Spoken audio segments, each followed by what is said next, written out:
السلام عليكم ورحمة الله وبركاته. ازيكم يا اخوات؟ عاملين ايه؟ يا رب دايما تكونوا بأي كلام. متنساش تصلي على النبي عليه افضل الصلاة والسلام. الدعم الإيجابي لاخواتنا الفلسطينيين، اللهم كن لهم عونا ونصيرا. طيب يا صديقي، لو بتدور على طريقة لعمل رقم فيك للواتساب أو للتليجرام فالفيديو ده ليك. كل اللي عليك انك تكون مركز معايا في الشرح، وما تنساش تعمل لايك على الفيديو وتشترك في القناة وتفعل زر الجرس علشان كل ما انزل حاجة جديدة توصلك. ويلا بينا على الشرح. طيب يا صديقي، أول حاجة كده إن أنت هتبدأ تدخل على تطبيق التليجرام، لأن طبعا الطريقة عبارة عن بوت في قناة التليجرام. أنا كنت سايبهولك في الوصف. طيب مبدئيا كده لازم تكون منضم في قناتي دي، اللي هي القناة اللي أنا كنت عاملها احتياطية لأن القناة كبرت اللي هي كانت وصلت 5K. فأنت عايزك تنضم في القناة الجديدة. طبعا ده هو البوت بتاعنا. طبعا أنا عارفين أنا مفعل منه اهوت قبل كده، ومفعل منه أرقام. هتعمل ستارت، وطبعا وبعد كده هتختار اللي هي تشينج كانتري دي.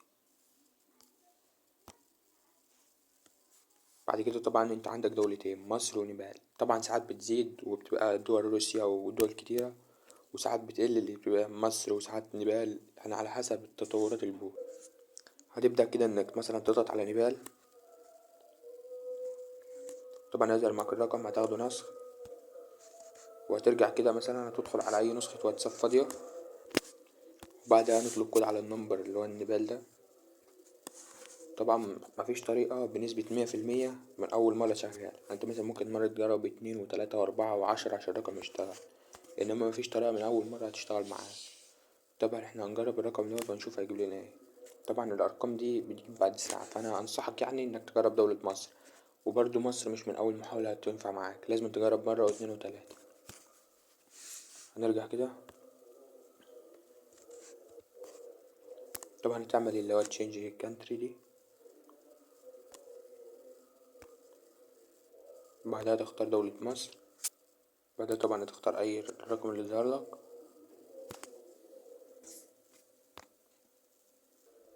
بعدها طبعا هنروح نطلب كود، نشوف هيجيب كود ولا هيجيب ساعة ولا هيجيب ايه.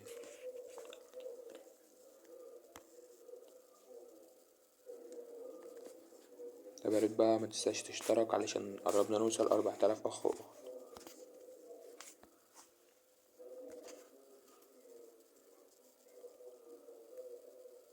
طيب زي ما انت شايف كده يا صديقي، هو بنسبة كده 90% هيوصل كود، لأن هو جاب معاك 5 دقايق اللي هي دي كده.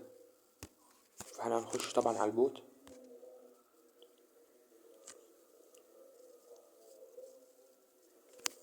طبعا هنشوف الكود وصل ولا ما وصلش. بس صديقي هو هنا اصلا ما جابش كود معانا، فطبعا هنعمل تشينج نمبر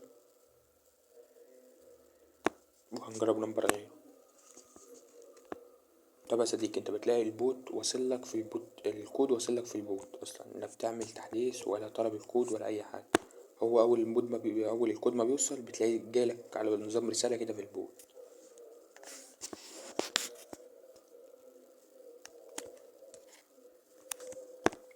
طب نجرب نمبر تاني كده معانا.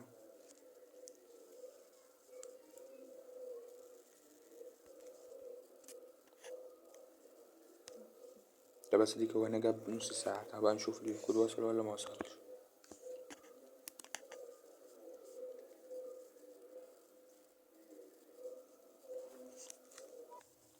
طب يا صديقي، هو حرفيا يعني الكود ما وصلش. طبعا انت هتلاقي الكود بيوصلك في رساله زي دي كده بالظبط، اللي هي دي، والكود اهو بيوصلك زي دي تماما. وانت هتجرب مرة و2 و3 وهتلاقي هتلاقي البوت اشتغل معاك. فما تنساش تعمل لايك على الفيديو وتشترك في القناة وتفعل زر الجرس علشان كل ما انزل حاجة جديدة يوصلك. اشوفك الفيديو الجاي يا عمر. سلام.